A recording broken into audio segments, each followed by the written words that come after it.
33절 말씀 제가 봉독하겠습니다. 또 비유로 말씀하시되 천국은 마치 여자가 가루 서말 속에 갖다 넣어 전부 부풀게 한 누룩과 같으니라. 아멘. 할렐루야. 앞뒤 우리 인사하며 축복합니다. 잘 되고 있습니다. 더 잘 될 것입니다. 한 번만 더 옆 사람에게 좀 격려했으면 좋겠습니다. 좀 생기 있게 예배드립시다. 오늘 조금 분위기가 전반적으로 쫙 깔아있는 느낌이 듭니다. 여러분 그렇지 않습니까? 오늘 어떻습니까? 좋습니다. 잘 돼갑니다.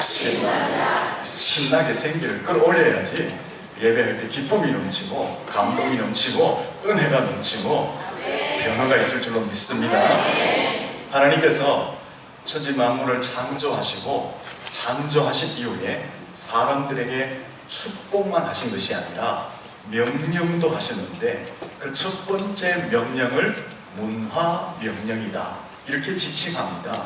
창세기 1장 28절에 보면 하나님이 그들에게 복을 주시며 하나님이 그들에게 이르시되 생육하고 번성하여 땅에 충만하라. 땅을 정복하라. 바다의 고기와 하늘의 새와 땅에 움직이는 모든 생물을 다스리라 하시니라.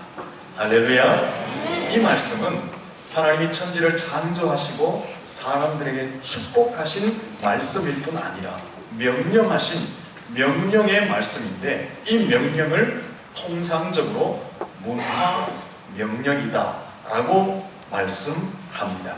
그러면 문화명령이라는 것이 도대체 무엇인가?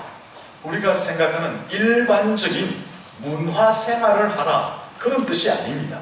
영화를 감상하고 음악을 감상하고 레저 생활을 하고 여행을 하고 오락 등을 즐기며 살라 그런 의미의 명령이 아니다라는 것입니다. 문화명령이라는 것은 하나님께서 주신 모든 만물뿐 아니라 사람의 지식, 신념, 행위, 도덕, 교양, 예술, 과학, 정치, 사업 그리고 역사 등 모든 부분을 정복하고 개발시켜 나가라. 이것이 문화명령입니다. 세상의 모든 분야를 통치하고 그 모든 분야를 아름답고 건강하고 빛나게 개발시켜 나가라 라는 것이 문화명령이다 라는 것입니다. 모든 것을 개발시켜서 최종 목적은 하나님께 영광을 올려드리라 라는 것입니다. 이 문화명령을 요약하면 보이는 것과 보이지 않는 모든 것을 통치하고 그 모든 것을 아름답고 건강하고 빛나게 개발시켜서 하나님께 영광을 올려드리라 라는 것이 문화명령입니다. 이 명령은 하나님께서 사람들에게 하신 명령입니다. 그런데 지금 세상과 세상의 문화들과 자연 생태계를 보면 사람들 때문에 오염되고 타락하고 저질스러워지고 쾌락적이고 폭력적으로 변한 모습을 하고 있습니다. 하나님의 영광을 드러내기보다는 하나님을 대적하는 모습들을 오히려 많이 하고 있다라는 것입니다. 이러한 타락한 세상과 타락한 문화 속에서 교회와 성도들은 무엇을 해야 되느냐? 하나님께서 주신 문화명령을 잘 지켜서 모든 만물들이 모든 것이 하나님께 영광을 올려드리도록 해야 하는 일을 교회와 성도들이 해야 한다라는 것입니다. 이것은 교회의 의무이고 성도의 의무입니다. 여러분, 이 명령, 이 의무를 감당하려면 교회와 성도들이 자신의 삶의 현장에서 바른 믿음, 바른 인격, 바른 삶으로 스며들어가고 녹아져 가야지 이 명령, 이 의무를 감당할 수가 있습니다.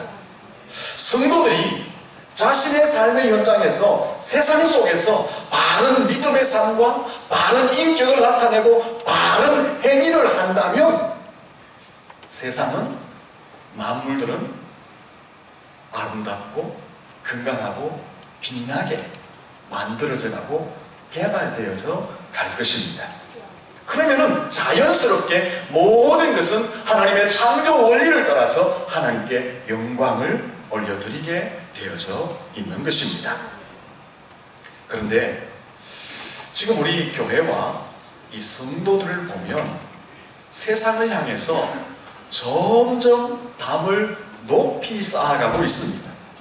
거리를 두고 성도와 교회는 점점 세상과 멀어지고 있습니다. 성도와 교회가 세상과 점점 담을 높이 쌓고 점점 멀어지는 이유는 두 가지 때문에 그렇습니다. 예전에는 한 가지 이유 때문에 교회가 담을 쌓고 세상과 멀어졌습니다. 그 예전의 이유는 세상은 악한 곳이기 때문에, 세상을 가까이 하면 세상에 물들기 때문에, 죄악에 물들기 때문에 교회가 담을 쌓고 세상과 교류하는 것을 금했습니다.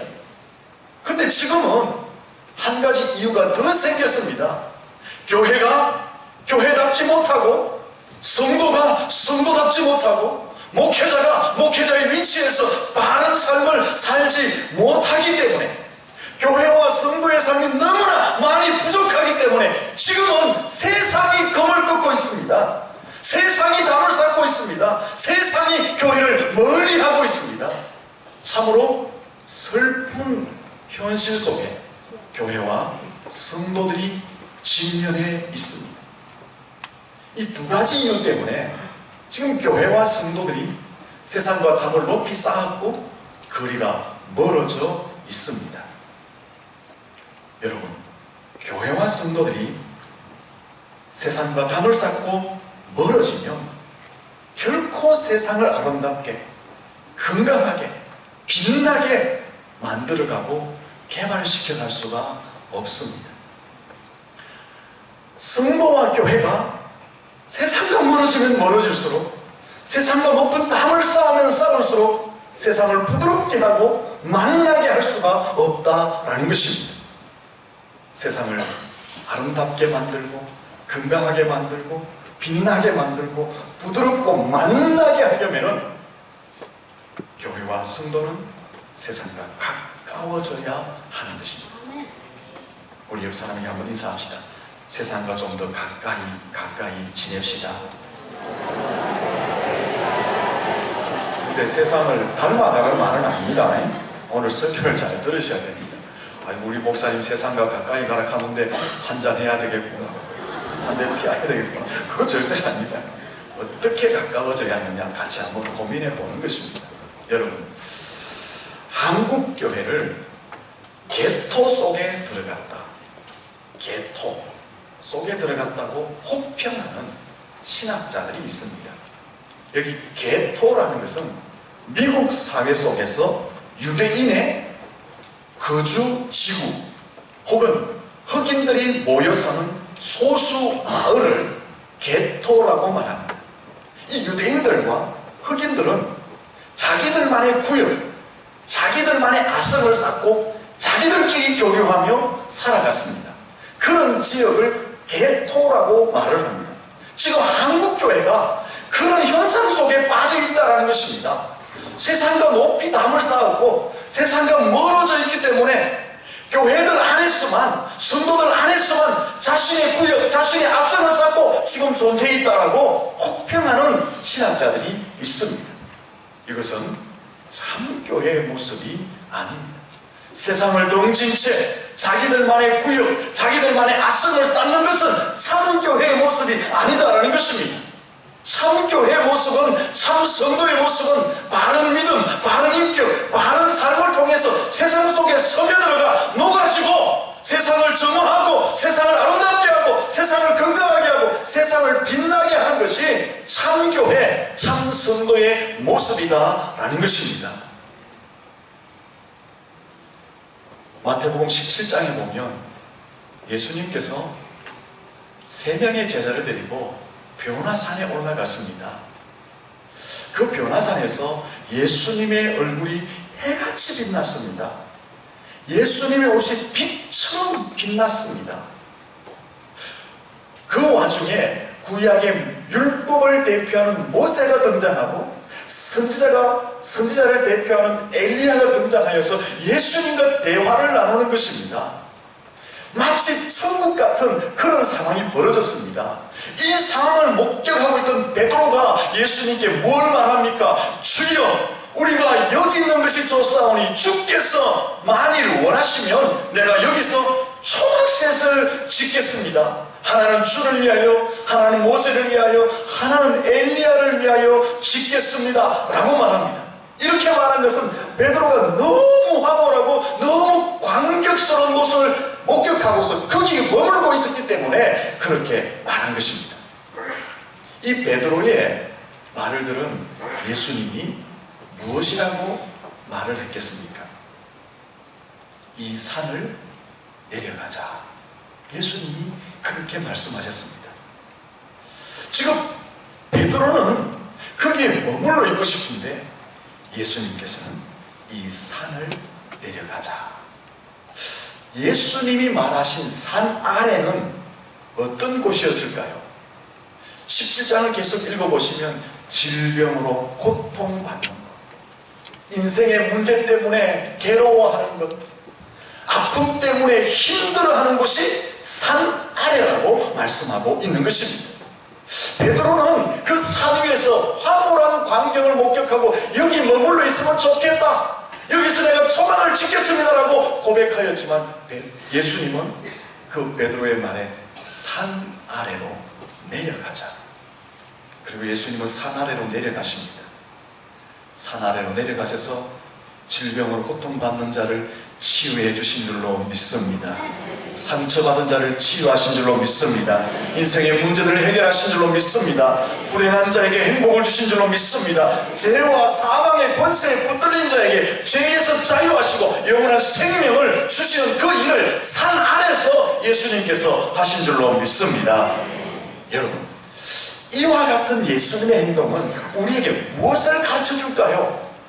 그 황홀한 산 위에 머물지 않고 산 아래 내려와서 인생의 문제를 해결해 주신 그 예수님의 행동은 우리에게 무엇을 이야기할까요? 이 시대의 교회와 이 시대의 성도들이 무엇을 해야 될지, 어떤 삶을 살아야 될지 분명하게 가르쳐주고 있는 것입니다. 너희들만의 담을 쌓지 마라. 너희들만의 아성을 쌓지 마라. 너희들끼리 모여서 예배하고 기도하고 찬양하고 아멘하고 너희들끼리 황홀한 예배 속에서 그 감격 속에서만 머물러 있지 말아라고 예수님께서 말씀하고 있는 것입니다. 너희들이 은혜를 받았느냐? 변화가 되었느냐? 하나님의 능력을 체험했느냐? 너희 속에 그리스도의 사랑이 있느냐? 그러면 산 아래로 내려가라고 예수님이 말씀하고 있는 것입니다. 너희들의 악성을 깨뜨리고 너희들의 담을 허물어버리고 너희들의 삶의 지경을 허물어버리고 세상으로 나가서 고통이 있는 곳에 가서 예수 그리스도를 전파하라고 우리에게 말씀하고 있는 줄로 믿습니다.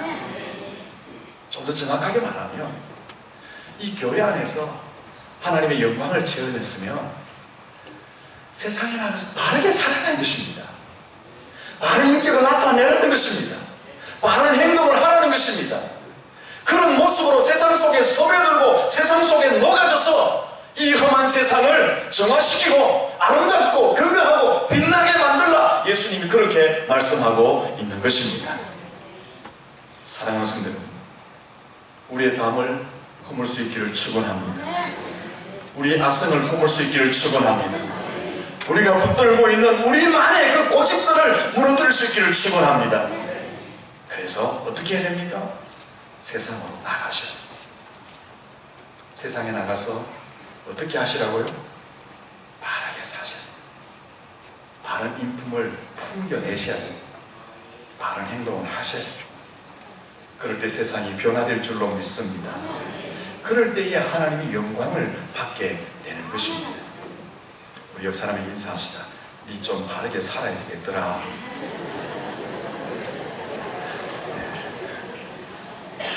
고통스럽죠? 우리 가슴을 치면서 내가 바르게 살겠습니다. 그거 하기 싫습니까? 여러분 바르게 살 수 있기를 축원합니다. 자, 그러면 어떻게 하면 하나님이 주신 문화명령을 감당할 수 있을까? 모든 부분에서 세상을 정화시켜가고 세상을 아름답게 만들고 건강하게 만들고 세상을 더 빛나게 만들 수 있을까? 세상이 얼마나 거칩니까? 이 거친 세상을 좀 부드럽게 만들 수 있을까? 세상은 살만납니까? 맛을 잃어버렸잖아요. 이 맛을 잃어버린 세상 가운데 어떻게 하면 우리가 예수 믿는 사람들이 교회가 만나는 세상으로 만들 수 있을까? 어떻게 하면 될까요? 이미 해답을 드렸습니다. 이 본문을 통해서 다시 한번 확인해 보겠습니다. 본문의 말씀은 누룩의 비유입니다. 예수님은 이 누룩 비유를 통해서 세상을 변화시킬 수 있는 방법을 우리에게 말씀해 주고 있습니다. 우리 같이 한번 33절 말씀 읽어보겠습니다.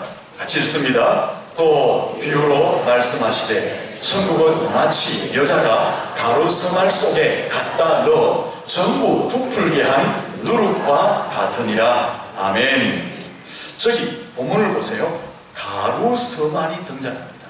가루의 양이 많다라는 것입니다. 가루의 양이 많은데 거기 넣는 누룩은 양이 극히 적습니다. 그래서 극히 적은 누룩을 많은 양의 가루 속에 집어넣는 순간 금방 사라집니다. 그 누룩은 밀가루 속에 사라져서 사람의 눈에 보이지 않습니다. 그러나 그 극히 작은 누룩이 밀가루 속에 들어가서 눈에 보이지 않도록 사라졌지만 조금 지나면 어떻게 됩니까? 밀가루를 부풀어 오릅니다. 부드럽게 만듭니다. 맛을 내는 재료로 변화를 시킵니다. 사람들에게 소화를 잘하도록 하는 작용을 하게 되는 것입니다. 여러분, 이것이 작은 누룩의 힘입니다. 누룩의 양은 적지만 가루 속에 들어가면은 가루를 변화시키고 부풀어 오르게 하고 맛난 음식을 만드는 재료로 변화시켜주고 사람들에게 소화 기능까지 해준다라는 것입니다. 이것이 누룩의 영향력입니다. 그러면 이 누룩 비유는 도대체 무엇을 이야기하는 것입니까? 누룩 비유는 천국의 점진성, 천국의 확장성을 설명하고 있는 것입니다. 천국의 점진성, 천국의 확장성을 이야기한다는 것은 세상 가운데 악한 영들을 몰아내고 하나님의 나라를 점점점 세워서 세상을 변화시킨다는 것을 설명하고 있다라는 것입니다. 천국은요, 예수님 한 분에 의해서 작고 보잘것없이 시작되었지만 점점점 확산되어 간 줄로 믿습니다. 십자가는요, 처음에 너무나 미미하고 너무나 보잘것없었습니다. 그러나 그 십자가가 지금 온 세상을 뒤덮고 세상을 변화시키고 가치를 변화시키고 있는 줄로 믿습니다. 실제로 예수님은요, 하늘의 영광과 왕권을 유보하시고 이 땅에 낮고 선한 모습으로 오셨습니다.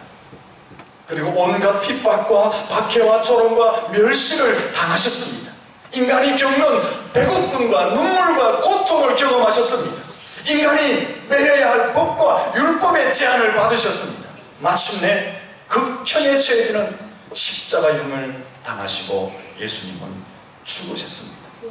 여러분, 이 예수님의 삶, 이 예수님의 죽음이 우리 눈에 볼 때는 너무나 거룩해 보이잖아요.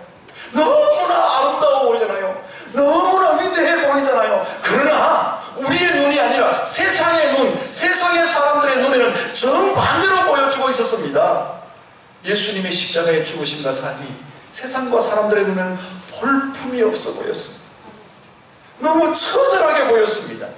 십자가에 달리는 자체가 저주처럼 보여졌습니다. 한 인생이 와서 흔적도 없이 사라지는 것처럼 보였습니다. 십자가에 달리는 것이 세상과 세상의 사람들의 눈에는 마치 패배한 것처럼 보여졌다라는 것입니다.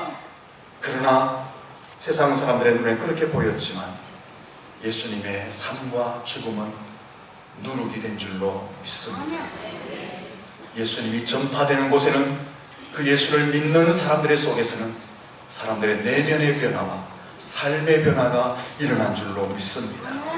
예수님이 들어간 사회와 그 민족 속에는 사회가 변하고 민족이 변하고 국가가 변화된 줄로 믿습니다. 예수가 지배하는 그 세상 속에는 역사가 바뀌어지고 사상이 바뀌어지고 문화가 바뀌어진 줄로 믿습니다. 그 예수님의 영향력을 통해서 지금 온 세계가 예수 십자가 아래서 그분을 소망하고 살아가고 있는 줄로 믿습니다. 여러분, 예수님은요, 그 당시 세상의 눈으로 볼 때는 정말 볼품없었습니다. 처절해 보였습니다. 마치 저주받은 것처럼 보여졌습니다. 실패한 것처럼 보여졌습니다. 아주 미미했다라는 것입니다. 하지만 예수님은 누룩처럼 부풀어 올랐습니다. 예수님이 전해지는 곳에 사람들의 변화가 일어난 줄로 믿습니다. 사회가 변화된 줄로 믿습니다. 민족과 국가가 변화된 줄로 믿습니다. 지금 전 세계의 문화와 사상이 예수의 십자가의 영향력을 받아서 변화가 일어난 줄로 믿습니다. 여러분, 이제 하나 생각해야 될 것이 있습니다. 이 예수님은 2000년 전에 이 땅에 오셔서 십자가에 달려 죽으시고 부활하시고 성천하셔서 지금 하나님 보좌 우편에 앉아 계십니다. 그런데 2000년 전에 예수님이 죽으셨는데 어떻게 해서 2000년이 지난 지금까지 수많은 사람들과 수많은 나라들과 수많은 인종들과 수많은 역사들이 그 예수 안에서 지금도 끊임없는 변화의 역사를 체험하고 있느냐라는 것입니다. 한번 생각해 보셨습니까? 예수님은 2000년 전에 오셔서 죽고 부활하시고 성천하셔서 하늘나라로 올라가셨습니다. 근데 2000년이 지난 오늘 지금 우리의 삶의 현장에 그 예수님 때문에 사람들이 변화되고 문화가 변화되고 나라가 변화되고 역사가 변화되고 있습니다. 어떻게 해서 그런 일이 가능하냐라는 것입니다. 첫 번째 이유는 삼위일체 하나님이 지금도 살아계셔서 역사하기 때문에 그런 줄로 믿습니다. 이것은 하나님이 살아계시다라는 증거입니다. 두 번째 이유는요,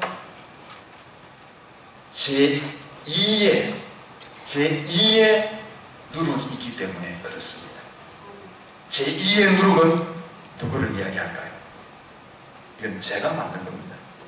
제2의 누룩은 예수 안에서 변화받은 성도들을 말하는 것입니다.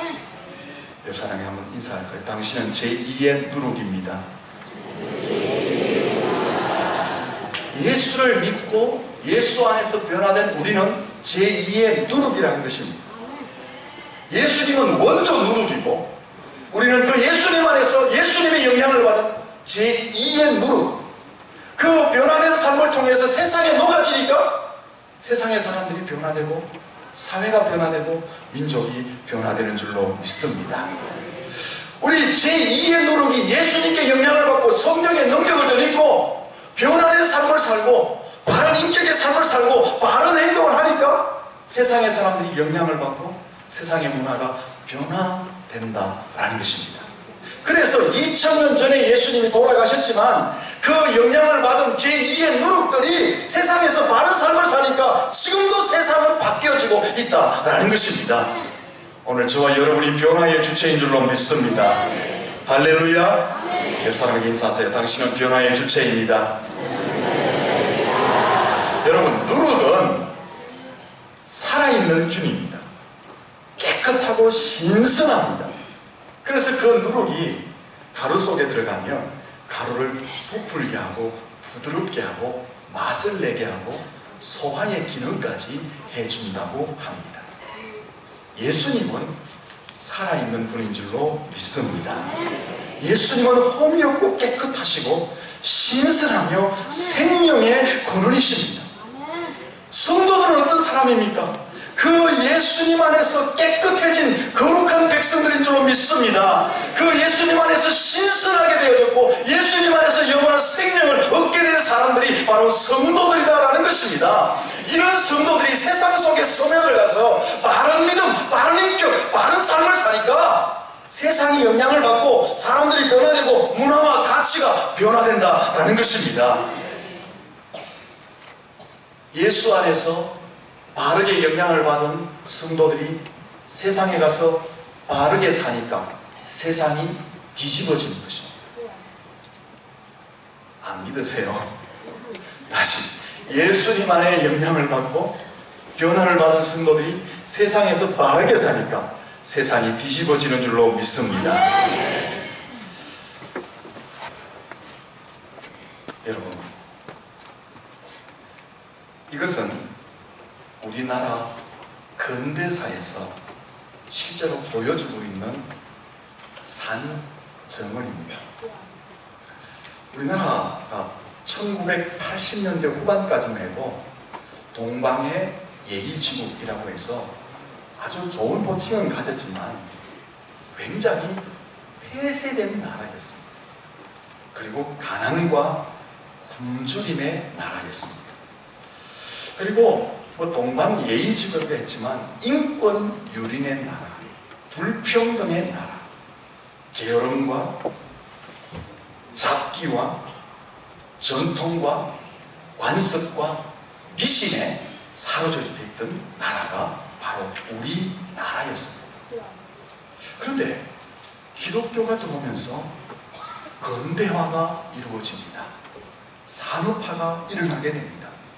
기독교가 들어오면서 교육과 의료와 문화의 혁명이 일어나기 시작합니다. 기독교가 들어오면서 평등 사회로 바뀌어집니다. 기독교가 들어오면서 이 민족 속에 가난과 굶주림이 물러가기 시작했습니다. 기독교가 들어오면서 권면 성실한 사상과 가치로 바뀌어져서 열심히 일하는 민족이 되었다라는 것입니다. 또한 세계 역사상 찾아볼 수 없는 복음화가 이 땅 가운데 이루어지게 되었습니다. 여러분, 이러한 사실을 증명할 수 있는 실제적인 예는 너무나 많습니다. 그 중에 하나 제가 뽑아왔는데요. 여러분이 집에 가셔서 우리나라 지도를 한번 펴놓으십시오. 이번에 광고 시간에 좀 나올 텐데 지도를 펴보시면 우리나라가 1919년 3월 1일 날 다 뭐인지 아시죠? 뭐 있습니까? 대한 독립 만세! 만세한 날이거든요. 그 만세가 전국 곳곳에서 일어났어요. 전국 곳곳에서 일어났는데 그 곳곳에서 일어난 데를 점을 한번 찍어보세요. 점을 찍어보면 대부분 교회나 교회의 기관들을 중심으로 해서 3.1운동 만세가 일어난 것을 보게 됩니다. 지난주에 부산에 갔는데요. 부산에서도 3.1운동의 근거지가 기독교 중심이었어요. 대구도 마찬가지입니다. 무엇을 이야기합니까? 기독교가 들어가면서 복음만 전한 것이 아니라 그 사회를 변혁시키고 그 사회를 아름답고 건강하게 빛나게 만들어갔다는 것을 증언해주고 있는 줄로 믿습니다. 그런데요, 이런 기독교가 1980년대에 들어오면서 모든 기능을 상실해버렸습니다. 우리나라의 한국교회와 한국교회 목사들과 한국교회 성도들이 이렇게 좋은 기능을 가지고 있었던 그 모습이 다 사라져버렸단 말이에요. 교회가 세속화되고 목회자가 불법을 행하고 성도들이 세상에서 성도답게 살지 않으니까 세상을 변화시키는 그 주체가 아니라 이제 세상의 근심거리가 되어버렸습니다. 그래서 세상이 교회를 향해서 도리어 큰 소리칩니다. 회개해라 너희들이. 세상이 교회를 향해서 너희들이 먼저 개혁해라. 네가 좀 똑바로 살아라. 너희 때문에 내가 힘들어서 못 살겠다. 오히려 세상이 지금 교회를 향해서 그 소리치고 있다니까요. 이건요, 저에게 또한 한국교회 속에 성도들에게 하나님이 주시는 음성으로 들을 수 있어야 하는 것입니다. 솔직하게 1980년대 이후에 넘어오면서 한국교회와 성도들은 세상 속에 선한 영향력을 끼치는 것을 잃어버리고 악한 영향력을 끼치고 있습니다. 그러므로 오늘 저와 여러분만이라도 다시 복음 앞에 설 수 있기를 축원합니다. 다시 복음 앞에서 우리의 믿음과 우리의 인격을 변화시키시고 그 변화된 인격과 믿음의 삶을 가지고 세상에 스며들어가고 세상에 녹아져서 이 세상을 정화시키고 아름답고 건강하고 빛나게 만들어갈 수 있기를 축원합니다. 옆 사람에게 인사할까요? 당신이 변화의 주체이십니다. 여러분, 지금 한국교회는요 세상을 향해서 그래도 큰 목소리 하고 있어요. 이렇게 지금 욕을 먹고 있으면서 큰 목소리 치거든요. 어떤 목소리 칩니까? 야, 차별금지법 안 된다. 동성연애 그거 안 된다. 정치인들 똑바로 해라. 음란문화, 태폐문화 안 된다. 사실 우상을 섬기는 거 안 된다. 지금 기독교가 그런 목소리 내거든요. 좋은 일입니다. 그러나 그 이전에 먼저 우리 속에 회개와 개혁이 일어나야 할 줄로 믿습니다. 우리가 먼저 회개하고 개혁이 일어나서 바르게 살고 바른 인격을 가져야지 세상을 향해서 그거 안 된다! 그거 회개하라고 소리칠 때 우리의 소리가 많이 먹혀 들어갑니다. 우리 속에 더러움이 가득 차 있는데 세상을 향해서 그거 안 됩니다라고 소리치면 세상 사람들이 니나 자리를 가져. 안 그렇겠어요? 사랑하는 성도 여러분, 어떻게 하면 지금 이 시대를 좀 바꾸어서 더 부드럽고 만난 세상을 만들 수 있느냐? 먼저 우리가 회개하고 개혁되어져서 바른 인격과 바른 삶을 살아야 할 줄로 믿습니다. 제 결론을 내려볼게요. 여러분, 꽃이 피면 아름답죠? 꽃이 너무 아름다워요.